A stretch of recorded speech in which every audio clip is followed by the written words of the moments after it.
Today I'm going to teach you how to create a draft email in Outlook. This is incredibly useful when you need to compose an email but aren't quite ready to send it yet, or when you want to save a template for future use.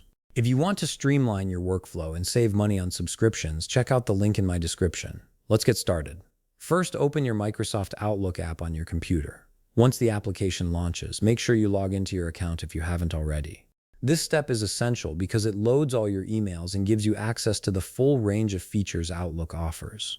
Wait for your inbox to fully load before moving on to the next step, as this ensures everything is synced properly. Once your emails have loaded and you can see your inbox, it's time to start creating your draft. Look toward the top left part of your screen where you'll find the New Email button. This is typically one of the most prominent buttons in the Outlook interface, designed to help you quickly compose new messages. Go ahead and click on it. This action will open up a fresh email composition window where you can start crafting your message.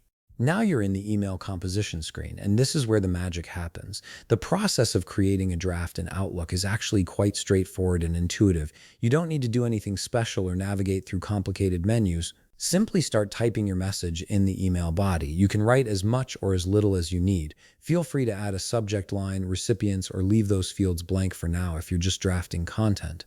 The beauty of drafts is that they're flexible and can be edited whenever you're ready. Here's the key part. Once you've entered your message and you're not ready to send it yet, simply close the email composition window. You can do this by clicking the X button in the top corner of the window. When you attempt to close it, Outlook will automatically prompt you with a dialog box asking if you want to save your email as a draft. This is Outlook's way of making sure you don't lose any work.